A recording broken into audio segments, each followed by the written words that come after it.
Good evening. At this time, I would like to call the April 4th, 2023 Stanley County Board of Education meeting to order. Welcome to those of you here in attendance and to those that may be joining us via live streaming. We appreciate you being here and your support of Stanley County Schools. Before we have our invocation and pledge of allegiance to the flag, I would like to point out that the flowers that have been placed on the dais by the Stanley County Board of Education is in memory of the 6 victims of the fatal shooting of Covenant School in Nashville, Tennessee on March 27, 2023.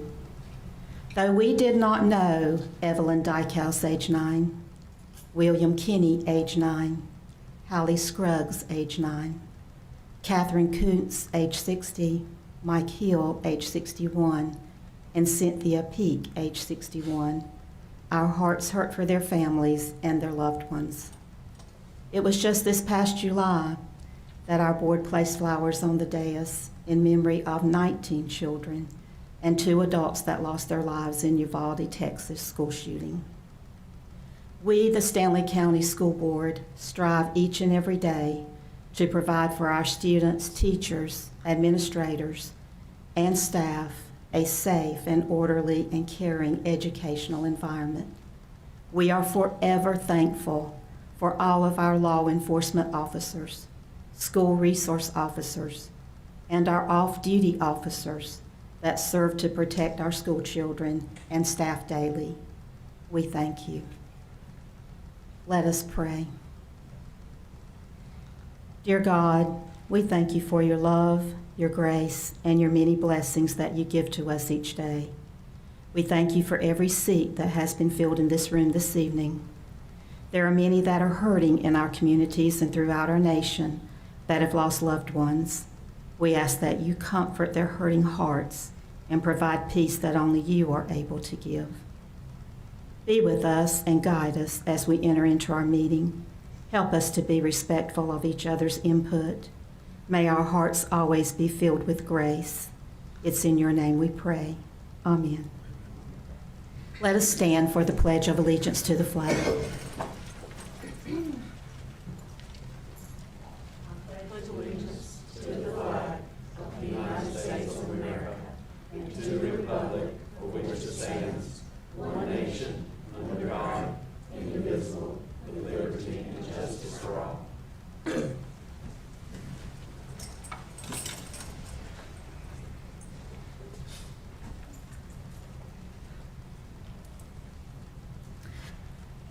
First up are recognitions. We have some outstanding recognitions at this time on your agenda. I'll turn this over to you, Dr. Dennis. Thank you, Madam Chair and members of the board. The first recognition I have is the 2023 District Spelling Bee winner.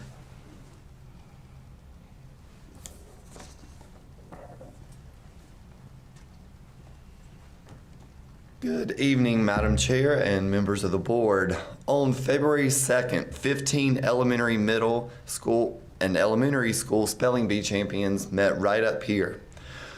One person who stood out among the group was last year's runner-up, back to compete again. After 8 rounds of competition and spelling words like vertical, menacing, tiara, Chicago, and reenactment, she won with the correct spelling of intubated. Please join me in congratulating Stanley County Schools 2022-2023 Spelling Bee CHAMPION 4th grade student from Stanfield Elementary School, Miss Stella Brown.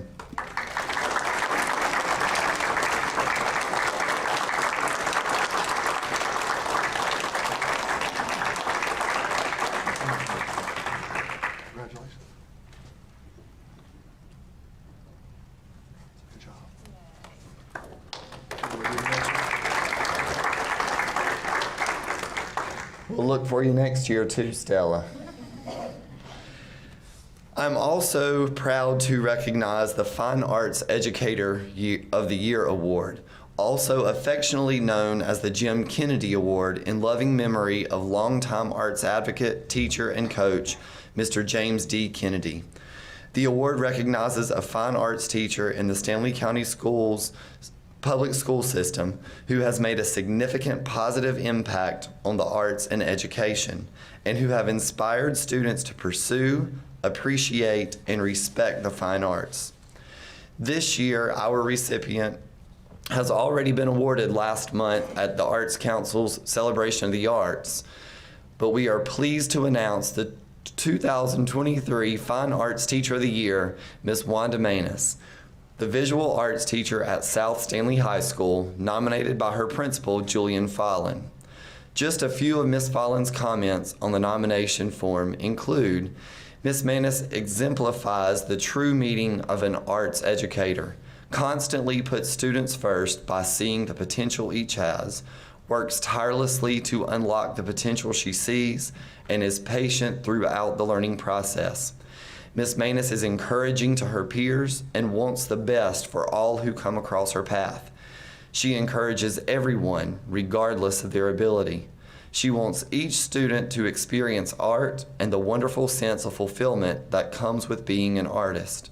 She encourages her students to reach beyond the school.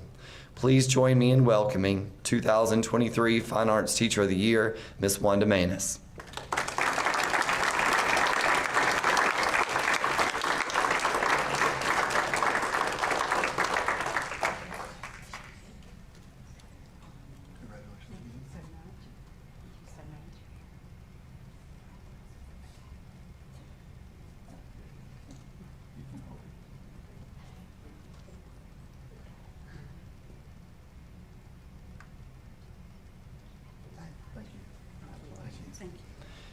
While I'm here talking about the arts, I do just want to remind you as a board that Norwood Central and the Arbor Day Festival in Norwood will be having their big festival on Saturday, April 29th.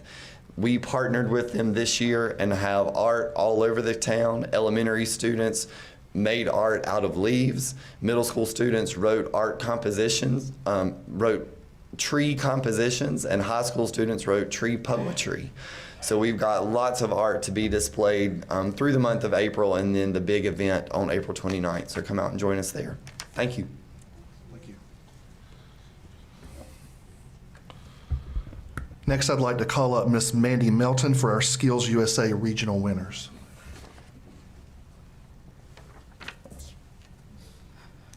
Good evening. On February 24th and 25th, members of the Career and Technical Student Organization Skills USA attended the Southwest Regional Competition. Our students had an extremely impressive showing. Will the winners please come forward as I call their names? And before I begin, I will tell you a lot of them were not able to be here tonight due to sporting events. In Auto Service Tech, second place, Lane Hartzell from South Stanley High School. Commercial Baking, first place, Olivia LaChance from West Stanley High School. Second place, Amy Hernandez from West Stanley High School. Culinary Arts, first place, Brandon Daniels from Albemarle High School. Firefighting Intermediate, fourth place, Alex Simmons from Albemarle High School. Fifth place, Logan Bratton from West Stanley High School. Job interview, second place, Emma Curley from South Stanley. Third place, Madison Burleson from South Stanley. First aid and CPR, first place, Allie Morgan from North Stanley High School. Second place, Kaylee Torres from West Stanley High School. Third place, Brianna Long from West Stanley High School. Medical terminology, first place, Cameron Cooper from West Stanley High School. Second place, Michelle Starnes from Albemarle High School. Third place, Gabriella Salzar from South Stanley High School. Fourth place, Kinsley Lee from North Stanley High School. In the poster competition, second place, Cadence Henson from South Stanley High School. And then Quiz Bowl, the West Stanley team took first place, Erin Bigford, Gianna Bundelow, Molly Costner, Claire Sherrill, and Natalie Smith, While the South Stanley teams took second place, Jalen Cole, Joshua Honeycutt, Ivy Reynolds, Allison Rushing, Kendall Smith, and Kennedy Tarleton. In restaurant service, first place, Caitlin Abbey from West Stanley High School. In welding, fourth place, Gage Hall from West Stanley High School. In cabinet making, second place, Jahir Cortez James. In block laying, second place, Brandon Cole from North Stanley High School. In masonry 1, second place, Gavin Burris from North Stanley High School. And in masonry tender relay, third place, James Whitley and Boeing Huntley from West Stanley High School. I would also like to recognize the Skills USA advisors from each school. If you could please come forward. Albemarle High School, Amy Crisco and Doug Taubert. North Stanley High School, Matt Almond and Heather Shaver. South Stanley High School, Sharon Huggins. And West Stanley High School, Stephen Honeycutt, Katie Love, and Mickey Mooney. Please join me in congratulating these students. They will be competing at the North Carolina State Skills Competition later on in April, and we wish them all the luck.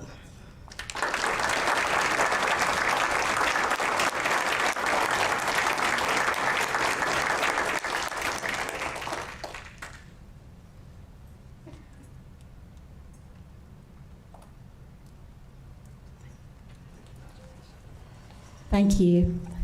Do you think that we can have Stella and all these students and those that just won the recognitions, Miss Manus at the back, could all of you come back up here to the front? I know that our board would like to come around and congratulate all of you and shake your hands.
Thank you, Ms. Melton, as always.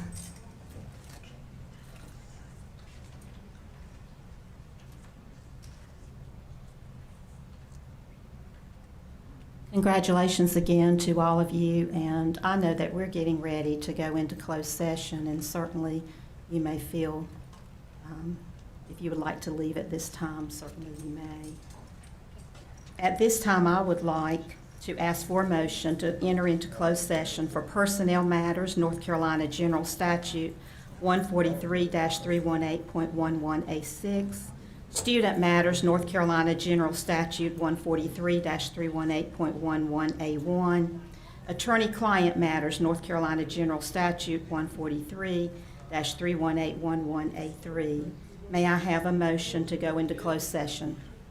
Make a motion, we go into closed session. A motion by Ms. Poplin, a second. Second by Ms. Watson. All in favor say aye. Aye. Any opposed, no. The board is now in closed session. Call the board back into open session. Once again, welcome to all of you that are here in attendance and to those joining us via live streaming. We appreciate you being here and of your support of Stanley County Schools. At this time, we have some additional recognitions. Again, I'll turn this over to you, Dr. Dennis.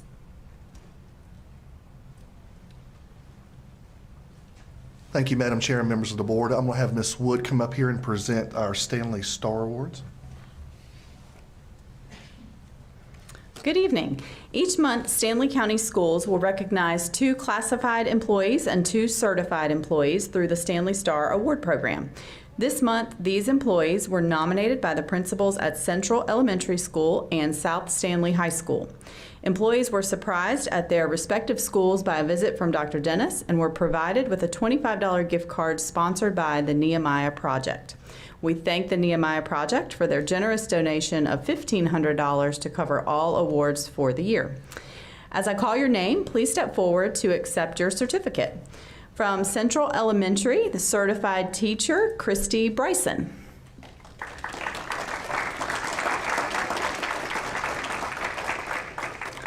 Mrs. Bryson is the epitome of someone who has a true servant's heart. In the words of her colleagues, she is always going the extra miles, yes, miles, with her students, for her students, and because of her students, regardless of what she may be going through. Mrs. Bryson is constantly finding ways to help enrich the experience of students and staff at Central. Her willingness to serve doesn't stop with her students. However, as Mrs. Bryson is there for everyone in her Central family, sacrificing her time and giving her all year round. Congratulations.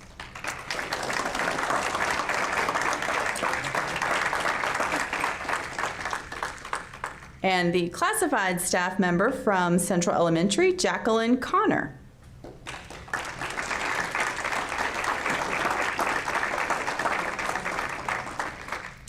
Ms. Connor has been a lifesaver for a number of Central classrooms this year. Throughout the entire year, she has tackled the challenge of serving in a teacher capacity for 2 different grade levels.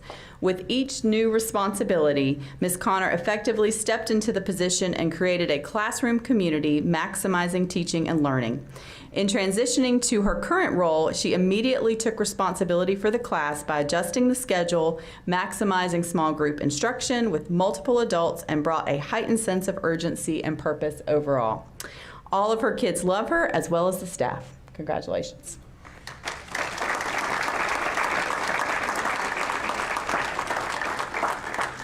And from South Stanley High School, the certified staff member is Mr. Michael Curley.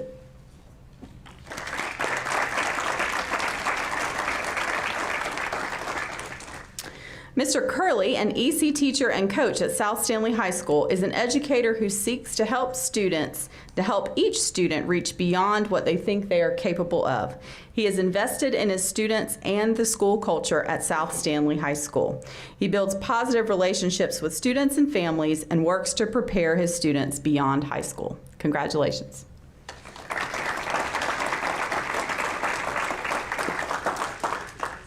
And the classified staff member for South Stanley High School is Ms. Gwendolyn Bulware.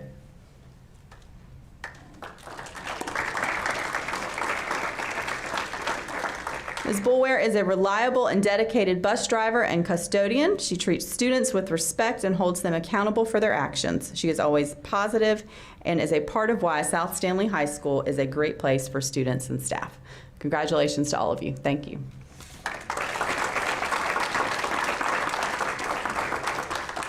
If I can have all of you that were just recognized to please keep standing up here. We want to come around and congratulate you. And board members, after this, let's take a 5-minute break before we get into our meeting. Thank you.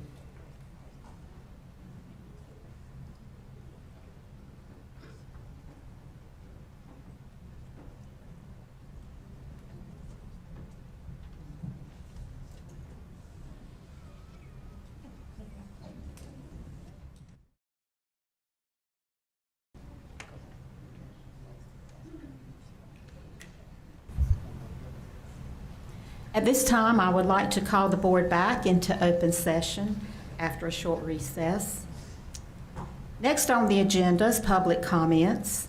In accordance with Policy 2310, public participation at board meetings each month, part of at least one regular scheduled meeting, will be set aside for citizens to address the board through public comment. Each speaker will receive 3 minutes to present comments. However, the public comment session will not exceed 15 minutes total, except by majority vote of the board. Please be mindful of your time, 3 minutes. The first person I have signed up is David Dees.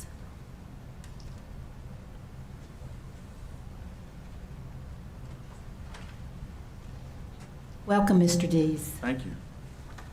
Thank you so much for this opportunity. Did everyone get a copy of the photograph? Wonderful, wonderful. This has been on my mind for 56 years, and I've only got the courage right now to come up here and talk about it. I've been wanting to talk about it for a long time, and preparing for it has brought some emotions, and so please bear with me. Most people have a special memory of their first grade teacher. I certainly do. My teacher was Miss Barbara Foster, and she was a great teacher. While I doubt subatomic theory was part of the first grade curriculum in 1967, Miss Foster told us one day that everything was made up of these things called atoms. She said that these atoms are so small we cannot see them. And she said, these atoms are in constant motion. Pointing at a table at the front of the classroom, Miss Foster said that while we cannot see that the table is moving, it actually is. So I looked really hard at that table. I tried to see it move. I didn't see it move. From time to time, for the rest of the school year, I would think of what Miss Foster told us, and I would take another hard look at that table, hoping that I would catch it moving, or maybe see that it moved overnight or over the weekend, but I never did. Years later in high school, in chemistry, I thought of Miss Foster often.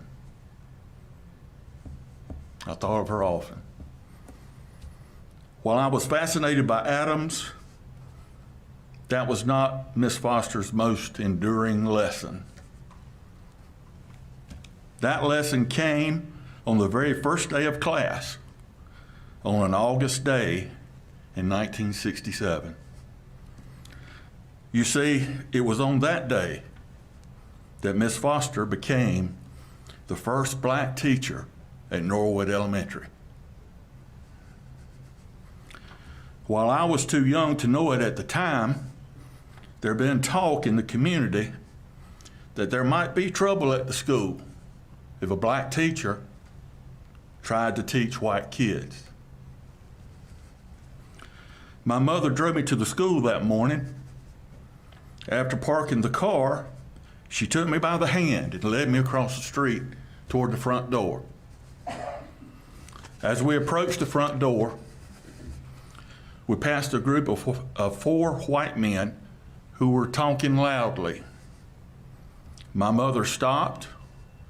She turned to look at the men, and she said, "No, you are the problem. You need to go home."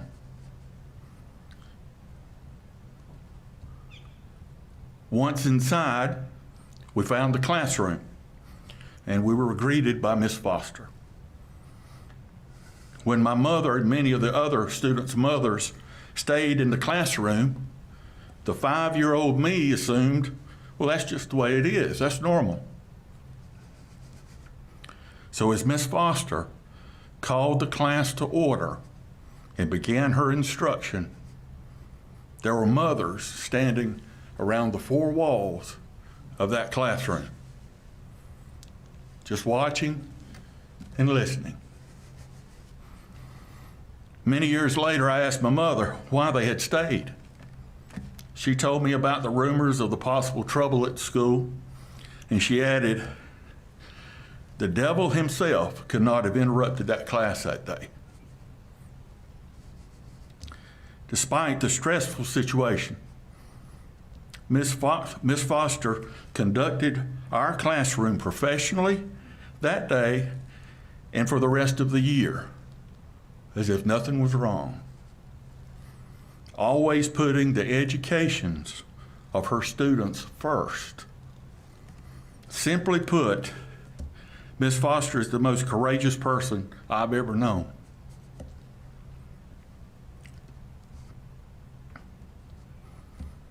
On behalf of my classmates, I asked the school board to create the Barbara Foster Courage Award to recognize any educator or student who exhibits courage for the betterment of all. I also asked that her classroom at Norwood Elementary be named the Barbara Foster Classroom. If there's any cost associated with any of this, I'll take the bill for it. I'll pay for it gladly. Thank you so much for the opportunity to speak to you. Thank you.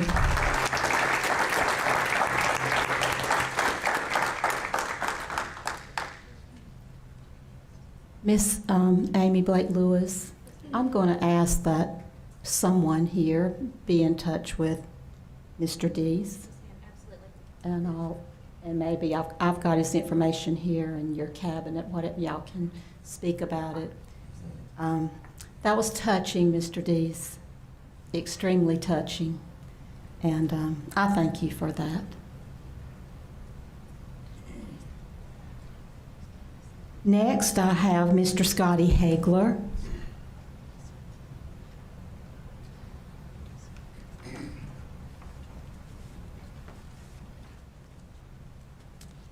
Afternoon, all.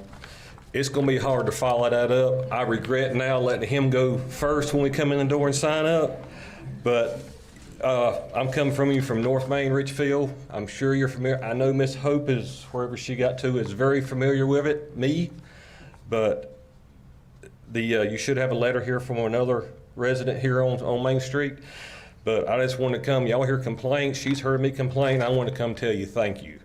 North Main in that area is a different place now than it was this time a year ago. For safety-wise, convenience-wise, for the neighbors, for the students, for the parents and everything. I just want to come tell you thank you. That's all. Thank you, Mr. Hagler. We see certainly that traffic flows much smoother and better and safer. Thank you. Next is Miss Whitney Short.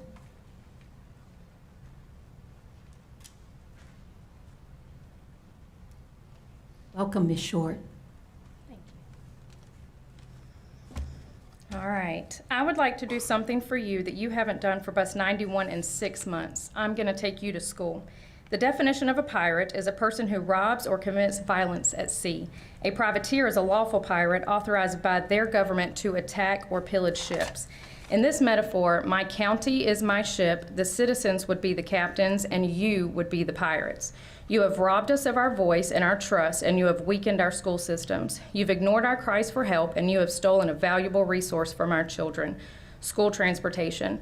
There are 323 school-aged kids in my district of Stanford Elementary, and you stand for a fair education. Can you explain to me how it is fair that in October 2022, you gave parents a 24-hour notice that Bus 91 would not be operating? Do you agree that you continued to give false hope those first few weeks that you were actively looking for a replacement, but knew you didn't have the budget? Can you agree that comments and posts were deleted from your public Facebook page for parents asking about updates on Bus 91? In January, a mother asked for updates and her comments were disabled. In February, another mother asked and she was ignored. Their voices had been silenced. In March, I took it upon myself to post and inform parents that without us demanding a change, nothing will be done. I too was silenced. The following day, I was contacted by a board member's wife telling me that I was mistaken, that this was a budget issue and placed blame on the commissioners, not the school board, and that my solutions that I had posted were not going to happen, and I was basically fighting a losing battle. A week later, I posted again, this time demanding a change and encouraging parents to attend the school board meeting. Not only was my post deleted, but I was blocked from the entire Facebook page. My anger immediately went from bus issues to now my First Amendment rights being stomped on.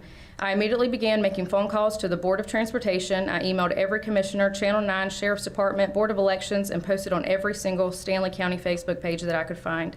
I've heard so many disheartening stories about a father losing his job over the transportation issue and a mother who is now paying over $1,000 a month in before and after school care. These are only two of the many sad situations that have occurred since October, and 3 minutes does not give me enough time to show you the lives that you have ruined. You think removing a bus from a particular group of kids gives them the same chance at a fair education? Would that be considered discrimination to a specific area of students? The superintendent said this week that the bus is a luxury that all of our tax money is paying for, yet we don't get access to it. In 1 week, I have caused a tidal wave through Stanley County, and I've spoken with every commissioner, Channel 9, Board of Elections, hundreds of parents, and a random board member's wife. This night is solely focused on the bus issue, but I have many more things to bring to light to this county of our excellent school board: budget issues, payrolls, and your purchase of a home in Locust. So to wrap up our lesson for today, you 10 are absolutely fitting to wear the title of a pirate, and I, a parent of 2 children in our school system, will not allow you to steal from my crew, to ruin what could be a smooth sailing vessel, and destroy a once well-maintained co-captainship. You are riding a sinking ship that many of us are not choosing to be on, and as my final statement, I will leave you with my personal promise, and I will say it in a language that you all will better understand. We, the citizens of Stanley County, are coming for your booty.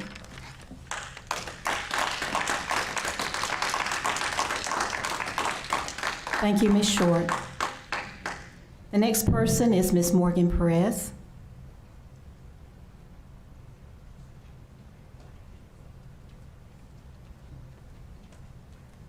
Welcome, Ms. Perez. Thank you.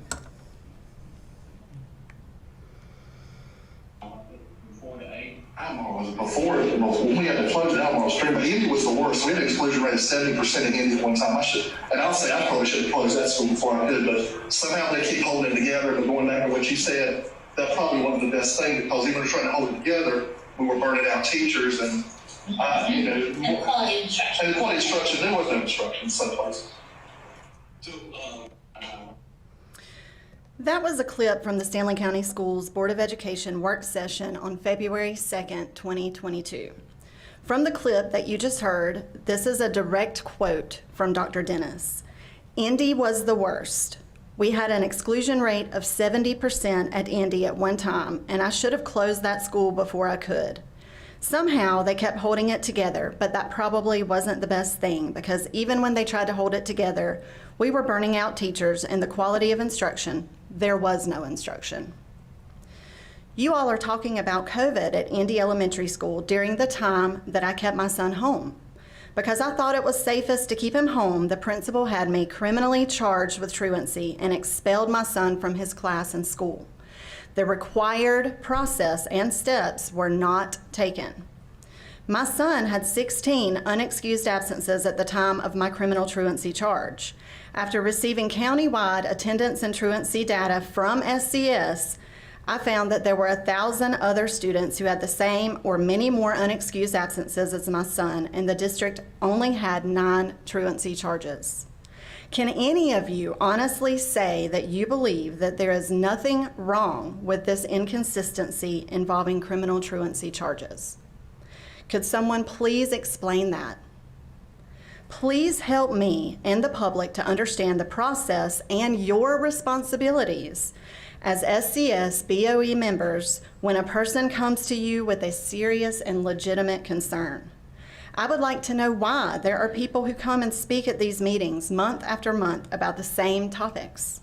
I continue to come because I have not received a helpful response from you, and my issue has not been correctly resolved. Myself and others will continue to speak. We are doing our part. When will you do your part? It is shameful and unacceptable that there has not been a resolution to my situation.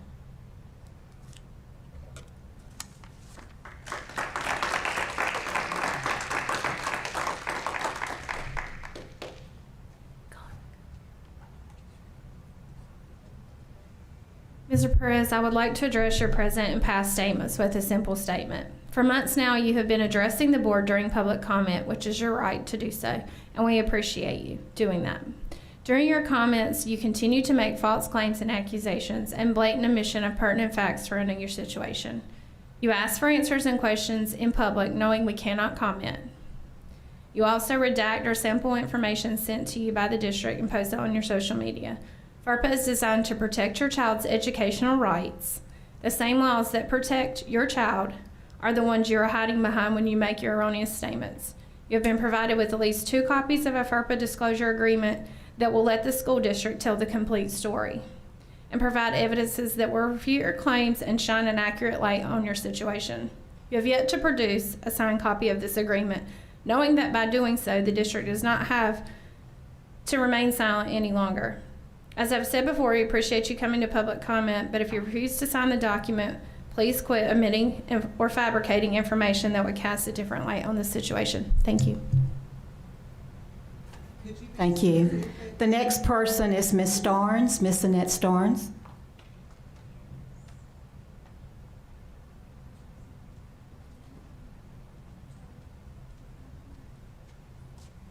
Welcome, Ms. Thorns. Thank you.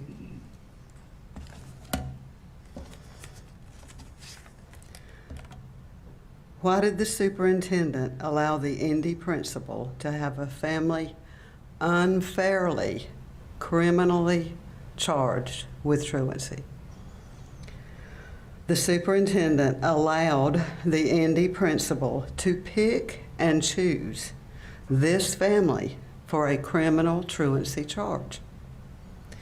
In February of 2022, during a work session, the superintendent said that Indy School should have been closed due to safety reasons related to COVID. According to the superintendent, 70% of the staff at Indy were absent due to COVID. That is the time that my grandson's 16 absences occurred. My daughter is a certified teacher who was aware of the trouble at Indy School. Was she supposed to send her son to a school with high COVID numbers? Was she supposed to also, with the knowledge that there was no instruction or learning happening? The purpose of a truancy charge is not to punish the student or family, but that is what happened to my daughter and grandson. The purpose of a truancy charge is to get the student back into the classroom to experience the joy of learning. My grandson was expelled from his class and his school because of a truancy charge. Do all of your children and grandchildren attend the public schools here? The answer is no. The question now is why not? If you do not want to fulfill your responsibilities as a superintendent and as a board member, resign immediately and allow others that might be effective to replace you. Why would you, chairperson, imply that my daughter is not speaking the truth? She has documents and facts to prove her words are honest. Why are you not eager to resolve this issue? Your lack of action or response is shameful and puzzling. Not one of you has offered any explanation or information. You all know the situation. It has been requested that you speak to the Indy principal to get her version. Has anyone up there spoken with her? If so, please share her words and her version. If not, why not? Has anyone of you investigated this situation at all? I'm puzzled. It is shameful. Thank you, Ms. Thorns. Board members, I have a letter to read. Dear members of the school board, I am writing to express my deep appreciation for your recent decision to improve traffic flow at Richfield Elementary. As the mayor of Richfield, I have personally witnessed and experienced the impact of this change on the safety and convenience of our community. Before the improvement, I saw close calls involving motorists, parents, and students around the school premises and the intersection of School and North Main Street. It was clear that something had to be done to address the situation. Your decision to implement measures that improve traffic flow has been transformative for the school and its surrounding areas. Since the improvement, there has been a significantly reduced number of close calls and a greater sense of safety for those traveling to and from the school. The improved flow of parents dropping off and picking up their elementary students has had a significant impact on the daily lives of residents of Richfield. Parents no longer must rush through traffic, trying to navigate congested and chaotic roadways to get their children to school on time. This change has been a great relief for everyone involved. I cannot express enough how impactful this decision has been for the residents of Richfield. Your efforts have not only improved traffic flow and safety, but also made life easier for parents and students. The positive changes will have a lasting impact on the community for years to come. Thank you for your dedication and commitment to making our community a safer and more livable place. Sincerely, Ian Focht, the mayor of Richfield. And I appreciate that letter. Thank you to all of our speakers tonight. Next on the agenda is the consent agenda. With the approval of the minutes of the March 7th, 2023 regular meeting and the March 30th, 23 work session. If there are no corrections, may I have a motion to approve the consent agenda? A motion by Ms. Whitaker, a second. Second. Second by Ms. Poplin. Any discussion? All in favor say aye. Opposed, no. The consent agenda has been approved. Thank you. Next on the agenda is superintendent updates. I think we have two things here. Dr. Dennis, I will turn this over to you. Thank you, and there is quite a breadth of information here, so it's going to take me a little while to read. Based on a House bill coming through, House Bill 219, which is the omnibus charter school House bill, it strips a lot of protections away from the local school district as far as what funding that we have to share. You asked me to come up with a resolution. This is actually a resolution that's went around several public schools and has come from school board associations and various iterations close to it from the National Association of School Administrators. So I'll go ahead and read this into record unless anybody has any questions. This is the resolution by Stanley County Schools Board of Education opposing House Bill 219, which is charter school omnibus. Current law provides equal local funding for K-12 public school students, whereas North Carolina operates two primary systems of public education, charter schools and primary schools, operated by local school boards. Charter schools are not legally required to pay any funds to local school districts regardless of the source of revenue, including federal funds, grants, and gifts. Whereas over the past 20 years, the courts of North Carolina and General Assembly have confronted the issue of fair funding for students attending charter schools and local schools in a manner that has created equal K-12 funding and put an end to contentious litigation caused by original charter school funding model. Whereas local funding given to local school districts placed in district's local current expense designated by the state as Fund 2 is shared with charter schools on an equal per pupil basis, including county appropriations, fines and forfeitures, and special school dollars, tax dollars flowing to a charter school located in a taxing district. Whereas the current law recognizes that local school districts receive certain funds that should not be apportioned or shared with charter schools because, one, the charter school does not provide the program of service for which the funds are received. Two, the funds are simply a reimbursement to the local district for unrestricted monies already spent, including revenues previously shared with charter schools. and/or 3, the monies are legally restricted and cannot be shared. Whereas North Carolina General Statute 115C-426C contains a list of funds not shared with other charter schools as follows: reimbursements, indirect costs, tuition, fees for actual costs, sales tax, revenues distributed using the ad valorem method pursuant to General Statute 105-472B2, sales tax refunds, grants, gifts, restricted to use, trust funds, federal appropriations made directly to local school administration units under General Statute 106A-700, and funds received for pre-kindergarten programs. In addition, the appropriation use of fund balance or interest income by a local school administrative unit should not be construed as a local current expense appropriation. Whereas House Bill 219, Part 7, deletes the list of protected funds with the exception of trust funds, federal grants restricted to use, and special programs. Whereas by deleting the list of protected funds, House Bill 219 creates an unequal rather than equal local funding for K-12 education, including but not limited to the following revenues. Number 1, fund balance. Charter schools do not have to share their savings accounts, i.e. fund balance, with local school districts. This money is saved by local districts from prior years during which eligible revenues were already shared with charter schools. Sharing such funds for a second time would be double dipping in a windfall to charter schools at the expense of local school district students. Number 2, federal reimbursements. Charter schools do not have to share any federal reimbursements with local school districts. By law, many federal programs require schools to spend unrestricted revenues on specific purposes before getting reimbursed that amount by the federal government. Thus, no new money is received, and any unrestricted revenues used for the federal program derived from funds that have already been shared with charter schools. Sharing such funds a second time would be double dipping and a windfall to charter schools at the expense of local school district students.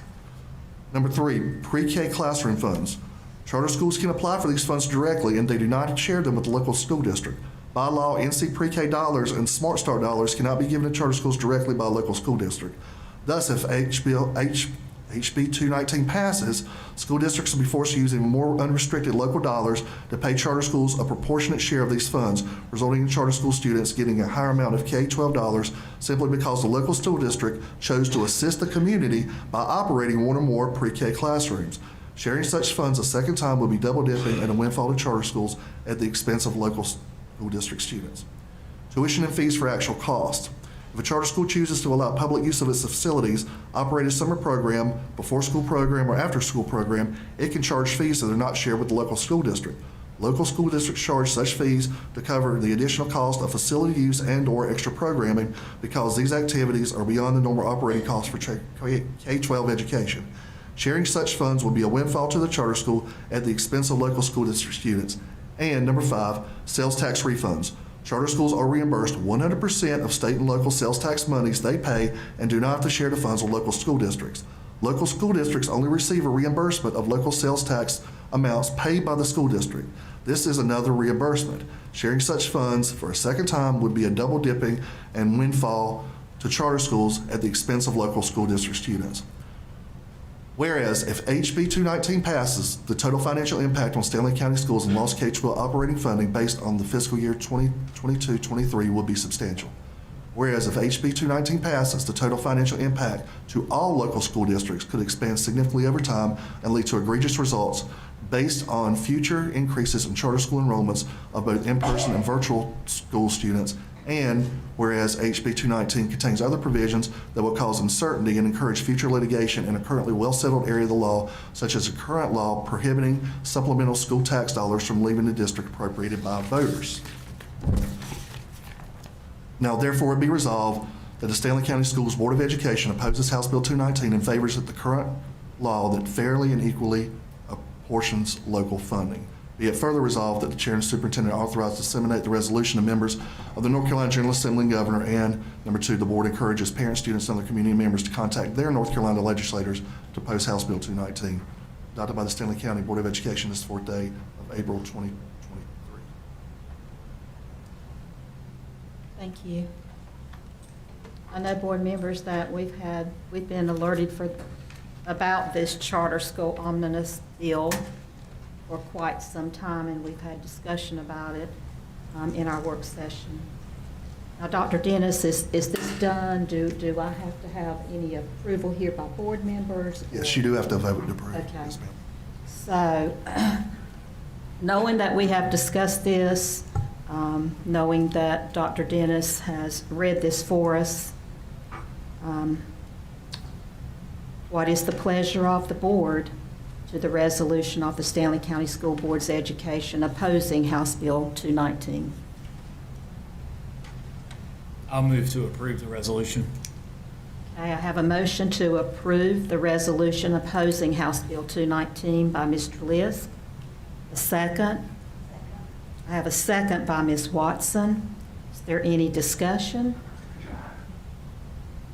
All in favor? Madam Chair, Excuse me. I would just like to quote, mention that according to Best NC's Facts and Figures, which is it's a business consortium that basically evaluates public education in Stanley County and North Carolina, charter schools failed to meet the standards at the same level that public schools did in the EOC EOG testing in 2022.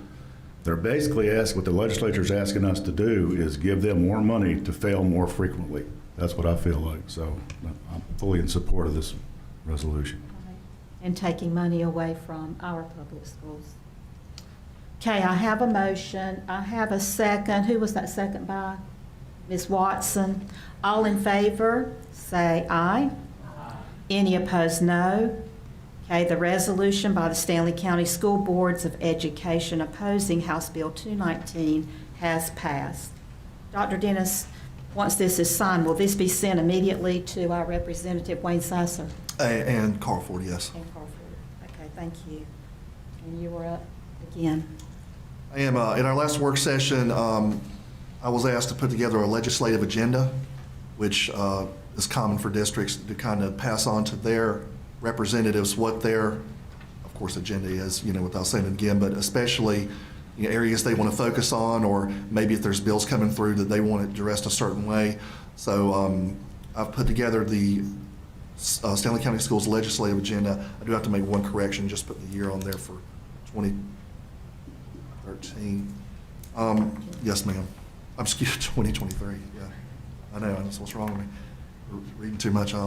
So the Stanley County Schools legislative agenda for 2023.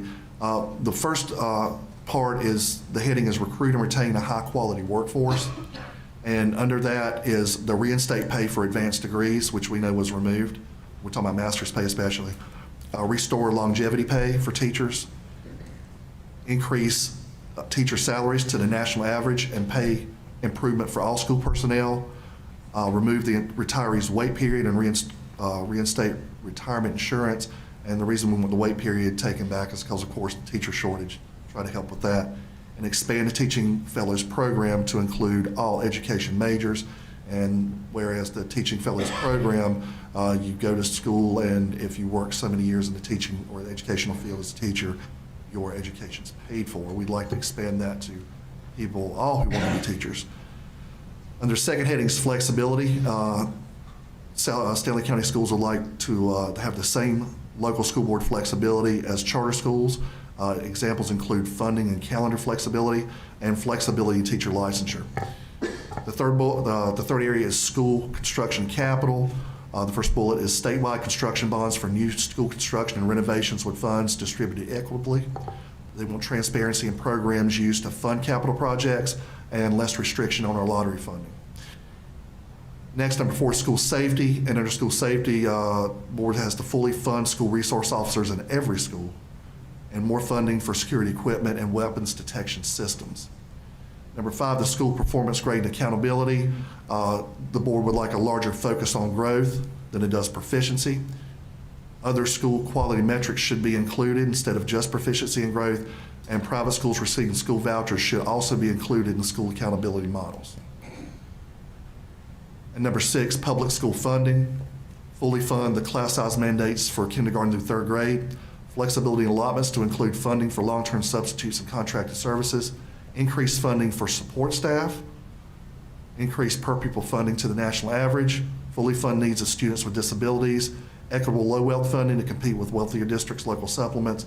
And oppose laws that cause inequitable funding between regular public schools and charter schools. Did I not capture anything from the work session, or is there anything you'd like to add or delete? I believe you've captured most everything there. First of all, I appreciate the board members at our work session seeing the need that we need to draft and submit a legislative agenda to our North Carolina General Assembly. Dr. Dennis, I appreciate you bringing this to our attention because as far as I've been on this board and even before then, I do not remember a time that Stanley County School Board has done this, has drafted a legislative agenda that they send to the North Carolina General Assembly, and I do know that many school systems do that, and I know the importance, we know the importance of that and everything that we had mentioned there. Board members, I know that these items are what we value as being extremely important to Stanley County schools. And you see that there are 6 areas with bullets underneath each area. So what is the pleasure of the board with approving the legislative agenda? Make a motion that we approve the legislative agenda as presented. I have a motion by Ms. Poplin. Is there a second?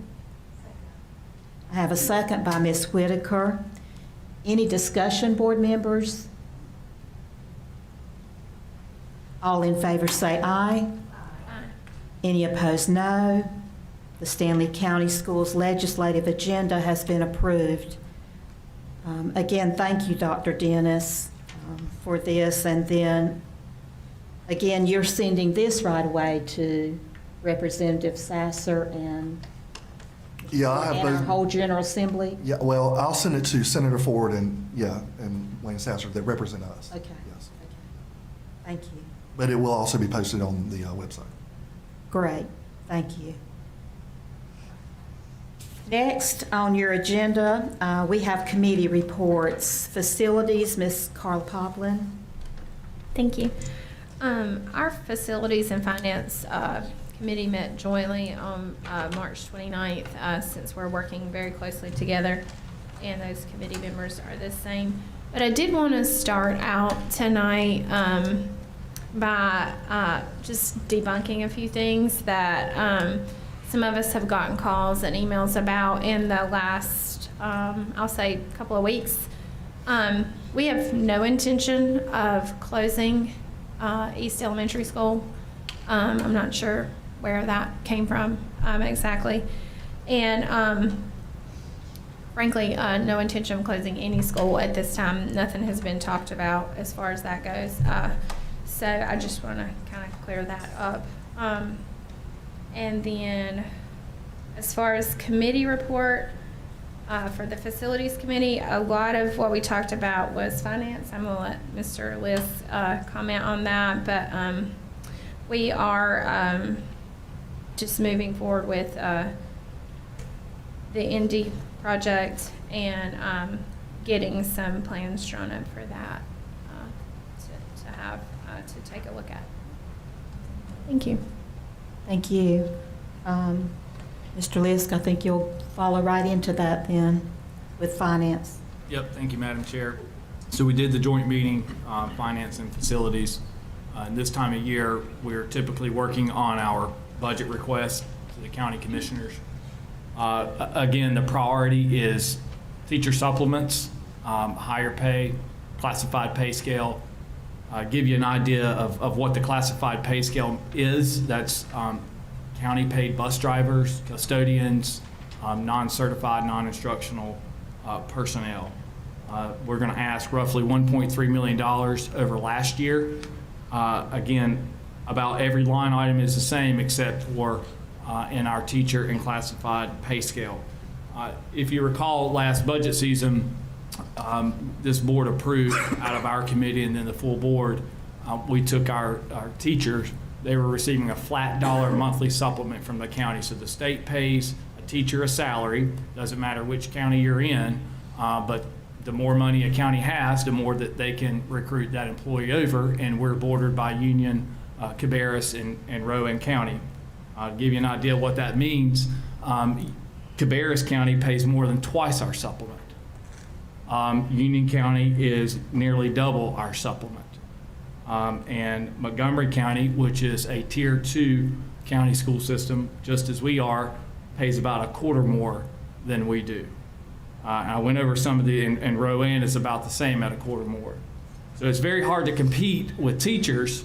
I see some administrators sitting in the audience here where we have constant teacher openings. And when we sit and border these counties and we don't make a commitment to our teachers and our employees, it's going to be very difficult to recruit them over and to retain them. To give you an idea on the classified pay scale, which includes the bus drivers, last year we asked in our budget for a little north of $1 million to correct the classified pay scale. And what that means is someone starting, if you recall, the state moved us from 13, mandated the fiscal year before last that all of those employees be paid a minimum of $13 an hour. We absorbed that. And then the state mandated at the start of this fiscal year that we move to $15 an hour. And how that affects you as a taxpayer is some of those employees are state paid. But the folks at the state are very smart. So they come up with these allotment formulas. And they say, well, we'll give you so many employees or we'll pay for so many employees, but clearly you're going to need more, and you as a taxpayer have to foot that bill. And so that's where it eats up our budget. And so when I came on this board in October of 21, a lot of these employees were at $12 an hour. And then, it's a 25% increase mandated from the state without the funding on it for these local county paid employees. So again, we're going to ask for this money this year to help alleviate some of that situation. And that's what we primarily focused on in our committee reports. Lastly, I'll say that again, on the state paid employees, the non-certified instructional personnel, the state Department of Public Instruction is now moving, as of this fiscal year, July the 1st, will be adopting the North Carolina Office of State Personnel pay scale.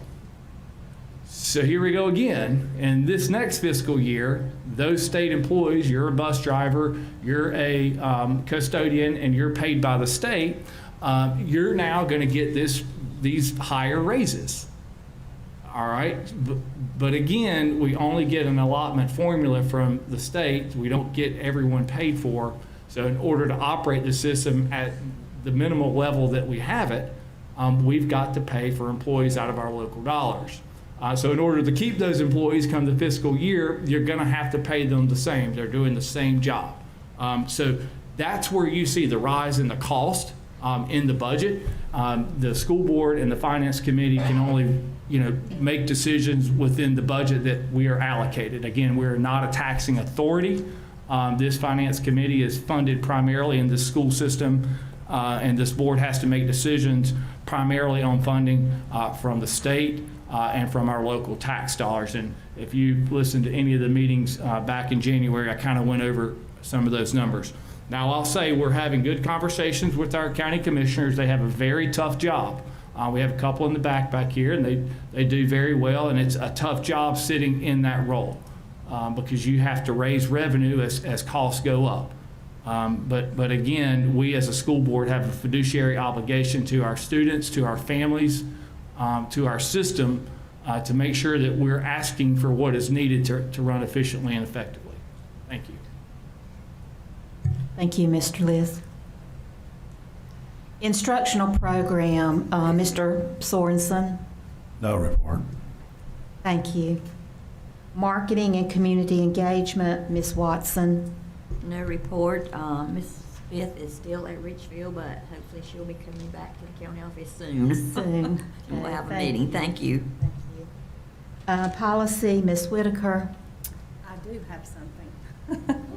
I have enough for all three of us. So the policy committee did meet on the 14th, and we are actually bringing 13 policies.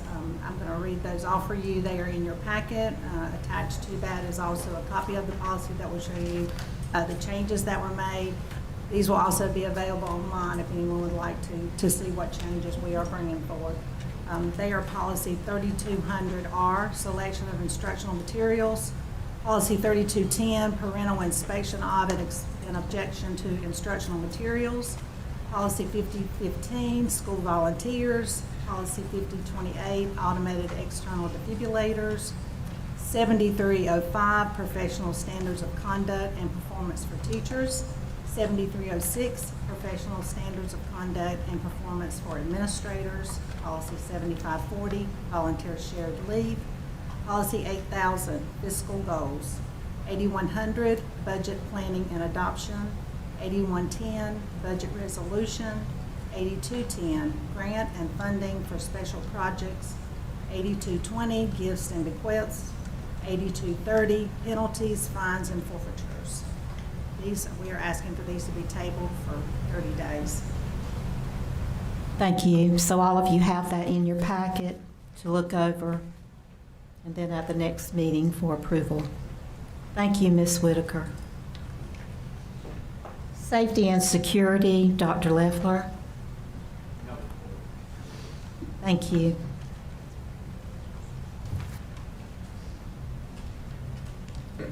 Up next on the agenda is curriculum and instruction. Dr. Amy Blake Lewis. I do not have anything for you this evening.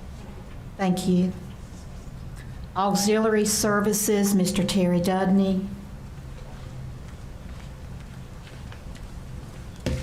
Good evening. In your packet, you'll have our first item on auxiliary services, our audit contract for the 22-23 school year. It's about that time of year they start. The auditors do in like the middle of April, and then it's a fast 6 months by the time we get another audit report. So as you see the audit report from Anderson Smith Wyke PLLC, on the last, I think it's the last page of it, you'll see that the amount for this year's, for this contract is audit fee of $34,000. And then, of course, writing up the CAFR and the audit report is $4,000. So I will need action on that tonight if all possible. You've had that in your board packet to look over, board members. So may I have a motion to approve the audit contract with Anderson Smith and Wyke accounting firm? I move to approve the audit contract. I have a motion by Mr. Lisk, a second. Second by Dr. Leffler. Any discussion? All in favor say aye. Opposed, no. This motion has passed. Okay, and the next line item is budget amendments. We talked about this in our Facilities and Finance Committee meeting last week, and I want to bring this for approval tonight on where our budget amendments through the March 31st, 2023 from July. In your packets, you will see there's about 7, well, I think y'all's are back in front where mine is old-timey. I had to look at one side, but you'll see the budget amendment number 1 for 2023. There's 7 pages. Starting first page is your state public school fund. You'll see what our beginning budget was for this year, a little over $61 million. I'm bringing to your attention tonight that we have a budget amendment of a little over $5 million, and that's through to March 31st that for state public school funds. If you'll flip over, you'll see local current expense. I was unable to get that amendment done. There's a lot I've got to amend in local current expense, but you'll see we're still sitting at roughly almost 14 million too. If you flip over to page 3, our federal grants funds, that's actually 2 pages. We've got a lot of money there. A lot of it is really your ESSER 2 and ESSER 3 funding is where a lot of that is still resides with the deadlines of September 23 and September 24 that has to be spent. I'm bringing to your attention tonight that I want to amend the budget from $21,193,000, increasing it by $128,000 to make it $21,322. If you flip over to page 5 of that, which is child nutrition funds, You'll see that we started out at $3,938,000. Need to amend that budget roughly about $758,000, which makes that almost $4.7 million at this point. Page 6 is our other Pacific revenue funds, or our Fund 8, which is our specialty fund that was mentioned earlier when Dr. Dennis was talking about charter schools. Our budget started out at $1,963,000, amended it by $866,000, which makes it $2,829,000. The last page is our capital outlay fund. We started out at $3,375,000. Amending that budget by $593,000, which makes it almost $4 million, $3,968,000. The total budget that I'm amending tonight through March 31st will be $7,418,657.87, which makes our total budget through March 31st at $113,242,321.71. Any questions?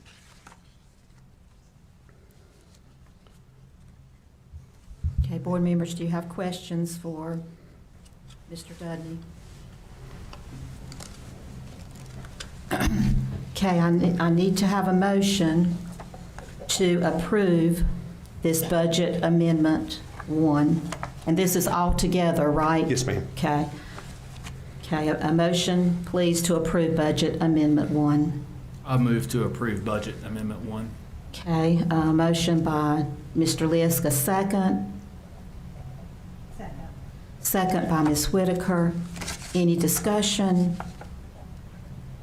All in favor say aye. Any opposed, no. Okay, this motion has passed. Thank y'all so much. Thank you. Thanks for what you do, Mr. Dudney. Thank you.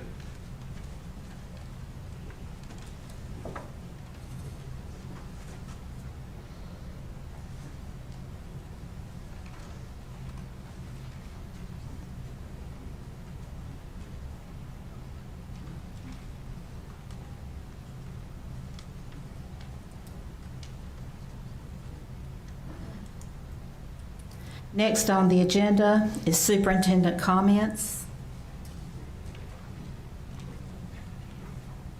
All right, thank you very much. So this month we have Autism Awareness Month, and there's also Child Abuse Prevention Month, which recognizes the importance of communities working together to help families thrive and prevent child maltreatment.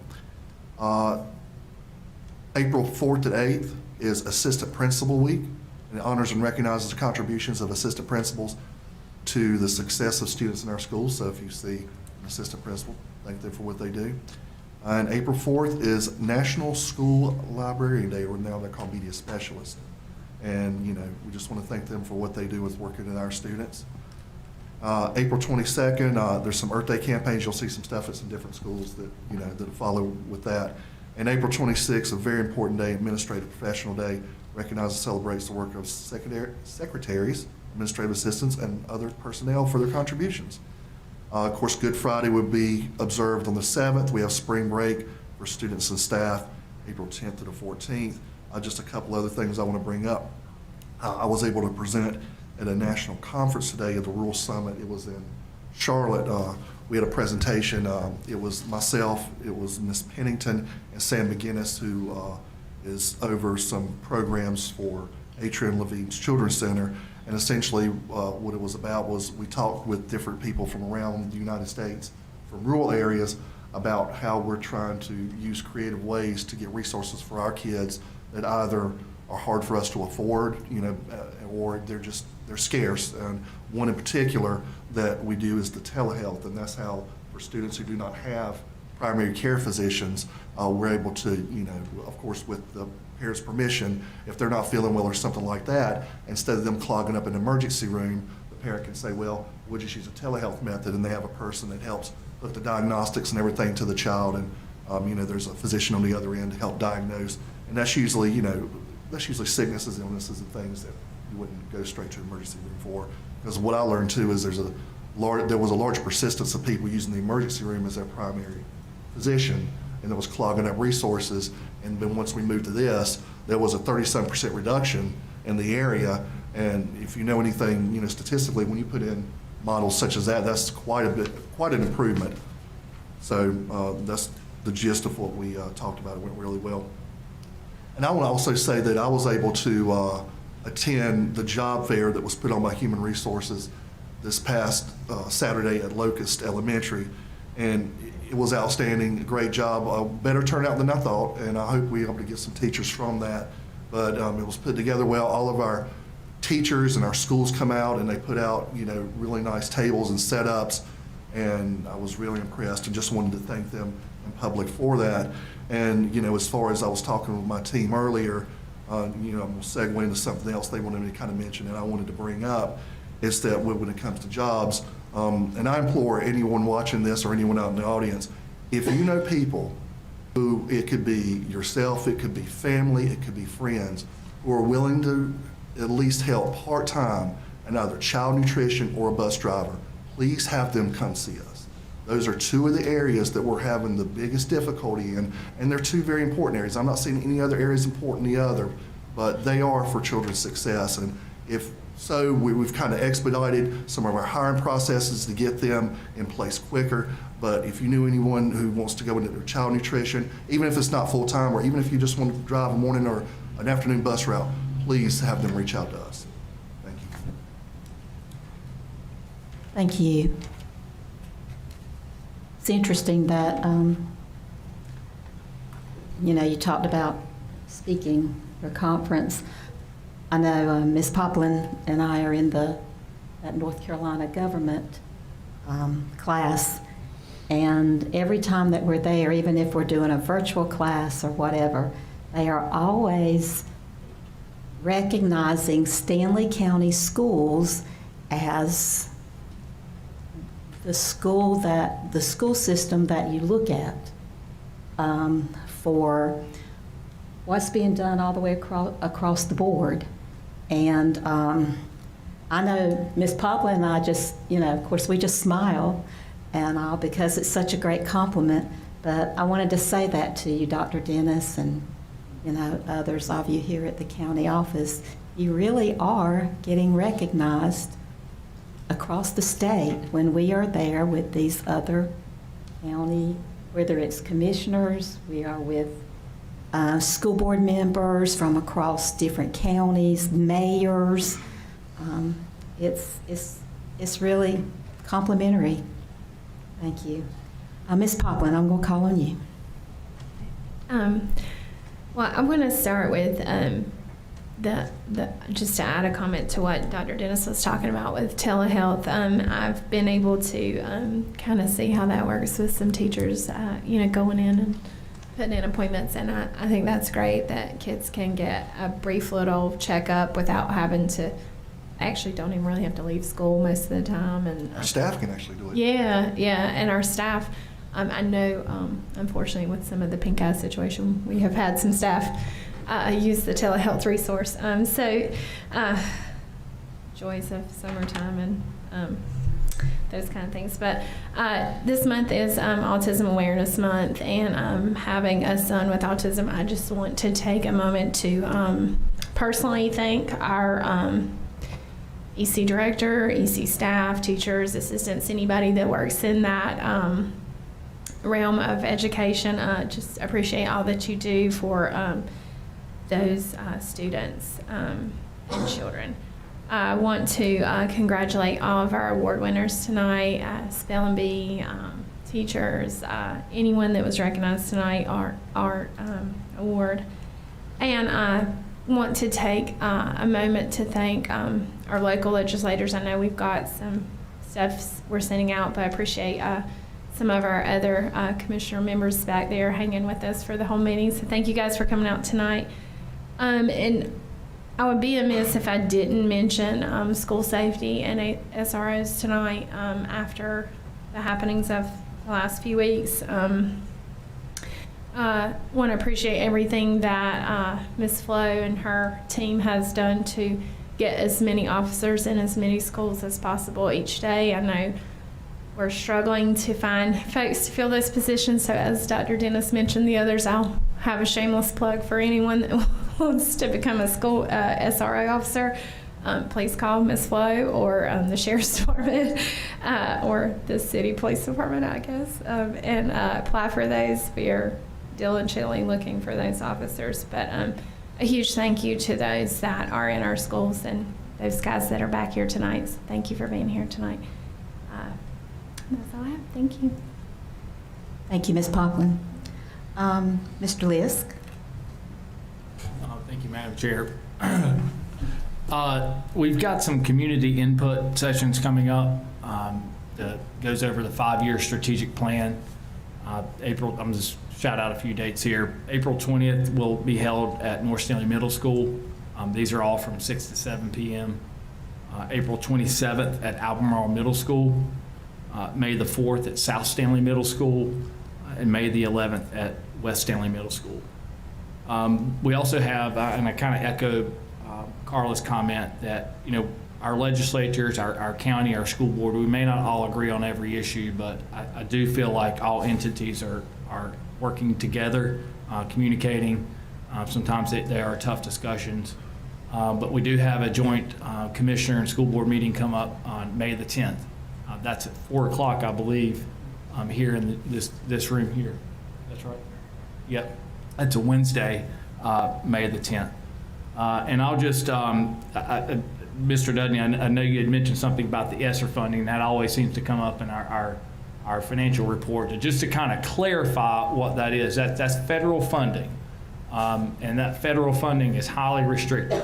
It can't be used for things like bus driver pay, salaries. It's very specific. We apply for it. We've got, I think, maybe another fiscal year left, and then that will end. So, some of the things, the initiatives we've been able to accomplish, we're going to have to find other pots of money to get that done. So it's good that, like with the resolution going to Wayne and Carl, hopefully we can all work together and they can fight for our county in the legislature, and that we can work together and get along at the county level to try to help our kids. And a lot of these things that come down the pipeline, like that charter school bill, in my opinion, it ends up hurting the disadvantaged.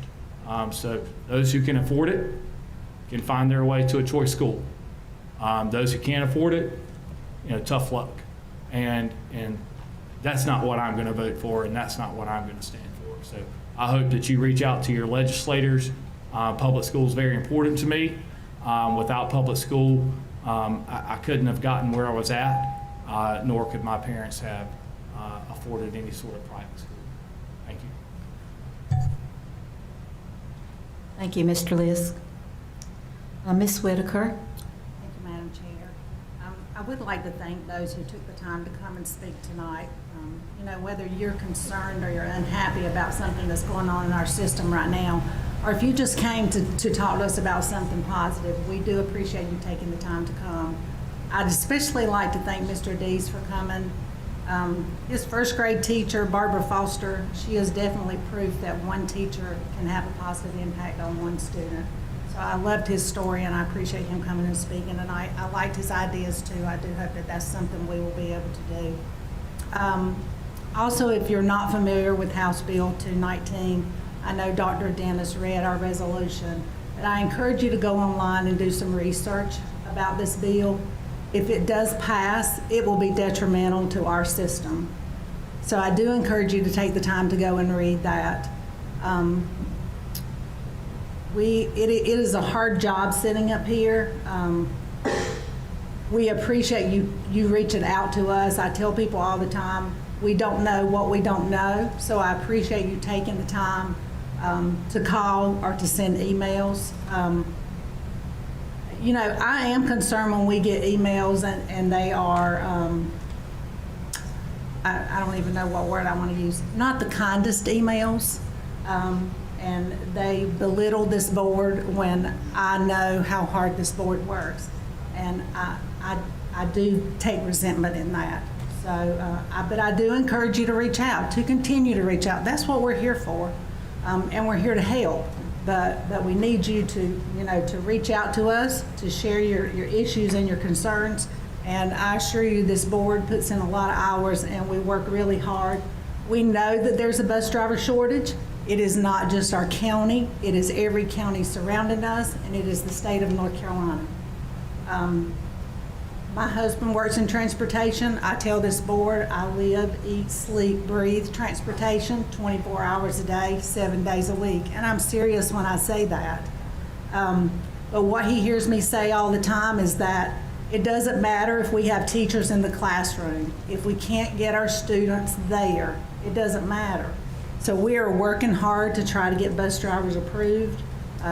Like Dr. Dennis said, if you know anyone who is interested in driving a bus, no matter how many hours they're willing to give us, we will put them to work. So We've please. given solutions, but you don't listen to our solutions. So you don't have the budget to hire a bus driver. What about the solutions? Please let our board have comments. Yeah. Thank you. It doesn't really have anything to do with the budget.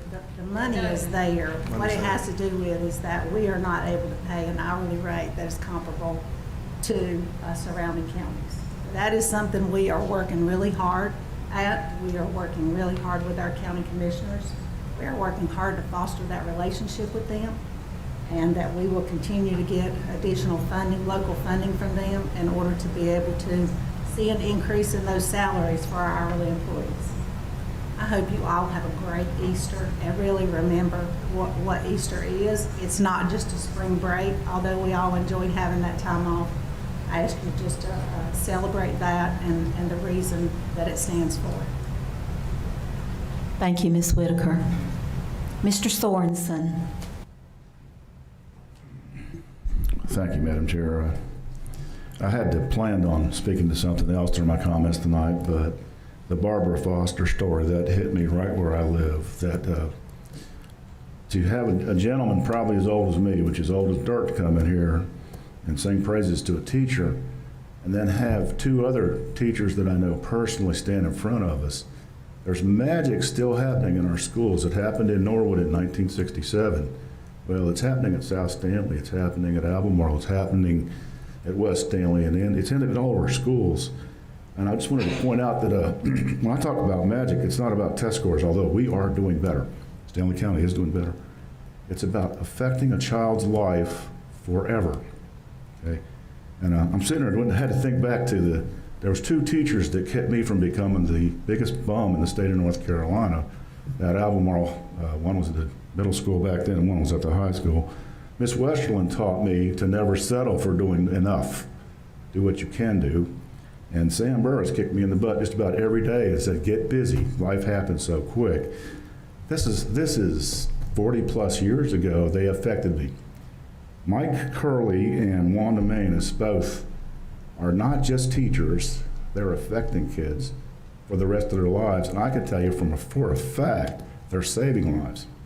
There are kids that attend our schools that have nowhere to talk, nowhere to go, no one to talk to. We have counselors that are overwhelmed with paperwork. We need these magic things to happen. I know for a fact kids that have not dropped school have stayed in school because of Mike Curley. I know kids that have gone on to careers in art because of Wanda Manus. That's just two examples. The lady from Central's the same thing. That magic can happen, but we need people to cut us a little bit of slack while we're trying to put out fires. When I heard that story, it just hit me right where I feel, because the amount of courage that lady showed. Some of our teachers show that every day. Some of our admins show that every single day. Some of our IAs show that every day. And we need to appreciate them more for what they're doing. It's not easy teaching kids in 2023. Okay? It wasn't easy teaching this kid back in 1973, but it's a whole different world. So I just wanted to point out that we got to support our teachers. We've got to support our schools.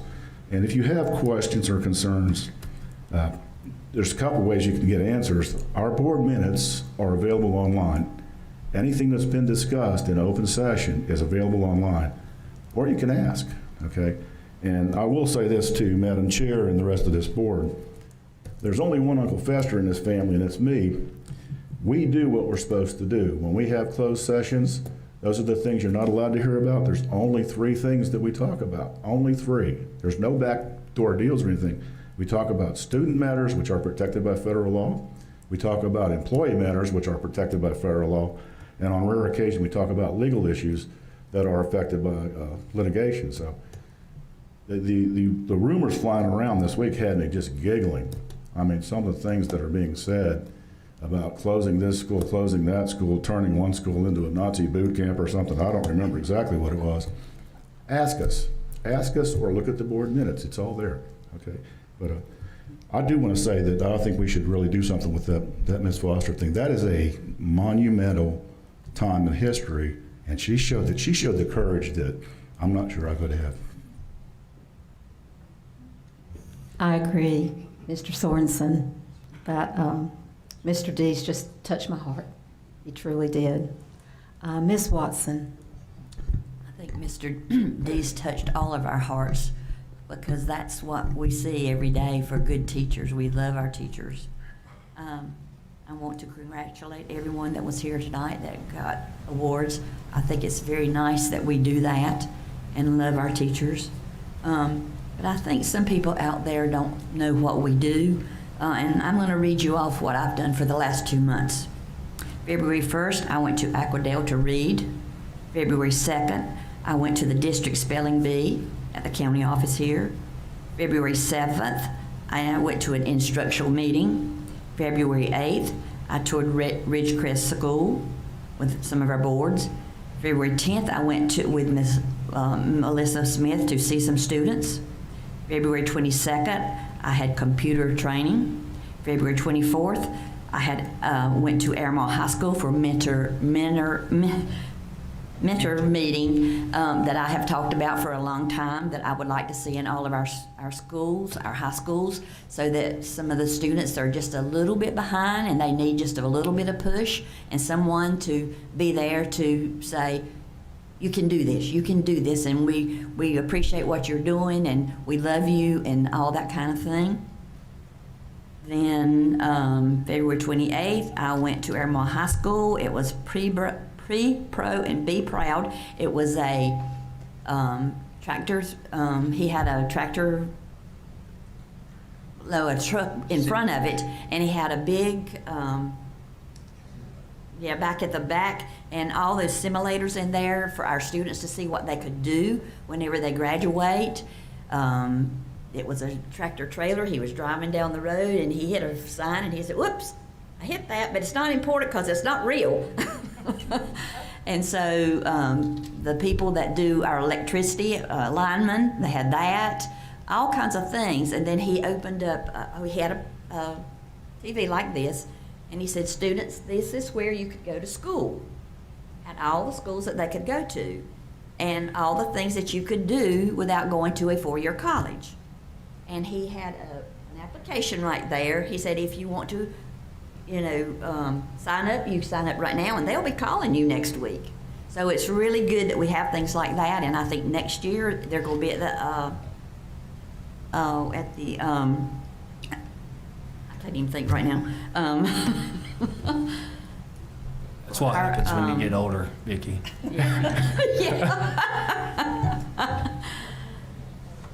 Well, our 6th, 7th, and 8th graders. So then on March 2nd, I went to Richfield School to read. March 6th, I took food to the county office to tell them how thankful I am that they do what they do. March 7th, we had a board meeting. March 8th, I went to East Airmont to read. March 8th, I also took food to Airmont Middle School from our church for kids that don't get anything on the weekend. March 14th, we had a policy meeting. March 22nd, we went to Indy for the 4th graders that did a reading. They had the highest number of reading minutes that they did, and they were the winner, which we were really proud of. March 23rd, I had a spring law conference. March 24th, I had a second spring law conference. March 30th, I went to the chili cookout at Airmont High School. And then March 30th, we had a work session for 1 to 6 o'clock. March 31st, I went to Airmont High School again for the mentor meeting. And sometimes I think people don't think we do anything, but we do. We love these children. I love these children. All of our board loves these children. And when you go on and send us an email and talk about Dr. Dennis, that is not, I don't like that. He is a good man. He's a good superintendent, and we love him. So people need to realize, if you haven't been in this system, you don't know what goes on in it. But there's a lot of things that go on that people really don't know, that this board and our county office and our teachers, our principals, our assistant principals, all the people that are involved in Stanley County School do. Some people just don't realize how important that is in what we do. So I think you need to go to the schools, visit, see what's going on. I think I would like a day for you to come and go with me to whatever I do, or Dr. Dennis. I mean, it's not anything that we do that hurts these children. We love these children. And we should be doing everything we can to help them. Thank you very much. Thank you, Ms. Watson.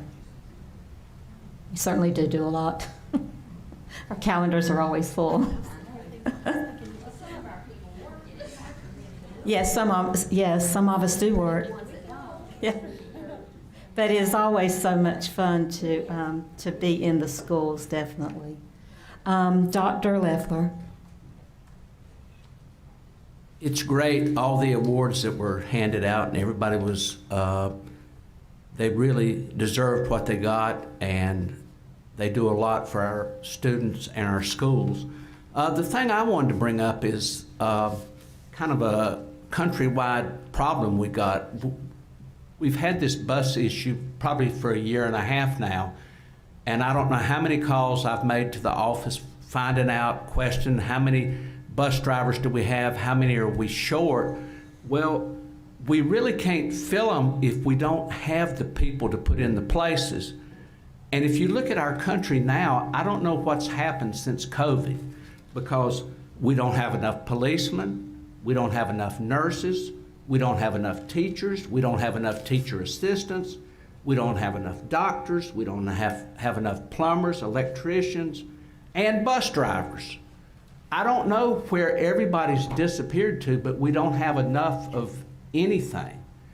And some people, when they have a job, they don't really worry about it. But it concerns me, because if you don't make it to school, how can you learn anything? So our administrative staff's really been working on it, and these kind of problems, I mean, they have kids in school. Just the thought of a child not making it to school, that keeps them awake at night, because they want them to be in school, and we want them to be in school. So they're working, they're going through every rhyme and reason of ways to get the buses on the road, but they are working on it. And when an issue comes up, somebody is on point in trying to do it. So to say that nothing's been done, I don't know how many hours just the board with work sessions and phone calls and talking to the transportation people and the job fair and all of it. It's been going on. So there's a lot of work going on, because you can't put a ghost in a driver's seat. I mean, if we have somebody, they will be employed and they'll be put in it. Also, I really liked it with Mr. Dees. As we get older, he looks different. I took care of him for 30 years. He had his beard on and stuff. I didn't even know who he was. But he had a great thing to honor somebody. And we all, as we come through school, we think of somebody. I remember the guy that influenced me the most was a chemistry teacher in high school. I remember he was Mr. Bird. And when that man looked at you, you did what he said. So that was kind of my inspiration for chemistry and the sciences. But, and then thank you for everybody that spoke, because we are listening, but we just have to work through things. I mean, I wish we could just snap our fingers and it would happen, but we can't do it. Also, everybody have a wonderful Easter holiday. Enjoy the fellowship and worship that we all go through this time of the year, and enjoy the time off, because we'll be starting back to school to get in the short run of the track to finish up for the year. Thank you. Thank you, Dr. Leffler. I can echo everything that everyone said, and I don't need to repeat things. I always like, though, to call out the people that are here from our county office, principals, directors. You're always here, and that means a lot to us, that you are here, and we appreciate it. I said this early as I was talking about the flowers at the front in memory of those that lost their lives at Covenant School in Nashville, Tennessee. But I think many of us have said it. We truly thank our law enforcement officers. We thank our SROs, our off-duty officers. We can never thank you enough for what you do. And again, I don't know what else to say, but just thank you, thank you. I was told, I kept hearing there was a commissioner here, so I'm going to embarrass somebody or whatever. Is that you, Brandon King? Well, stand up and take a bow. Thank you, ma'am. Thank you for being here. Did we have Mike Barbie here? He was here earlier. Well, stand up, Mr. King, and take a bow for Mr. Barbie, okay? That means a lot. I'm glad that you are here. It truly does mean a lot. Thank you. The date and time for our next regular scheduled board meeting is Tuesday, May the 2nd, 2023, in the G. McIntyre Room, beginning at 6:15. I don't believe we need to go into closed session again. So it is Personnel, Administration, and Student Services. I will turn this over to you, Ms. Wood. Thank you. A copy of the personnel agenda was in your packet with additions made in red. Section 1 does not require action. Section 2, along with the amendment, does require action. So I would like to entertain your vote at this time. Okay, board members, may I have a motion to approve Section 2 with the added amendment of the personnel agenda? Make a motion we approve Section 2 of the personnel agenda with the added amendment. Okay, a motion by Ms. Poplin, a second. Second by Ms. Watson. All in favor say aye. Aye. Opposed, no. Section 2 has been approved. Thank you, Ms. Wood. Thank you. I need a motion to adjourn. Motion to adjourn. Motion by Mr. Lisk, a second. Second. Second by Ms. Poplin. All in favor say aye. Aye. Opposed, no. We are adjourned. Thank you.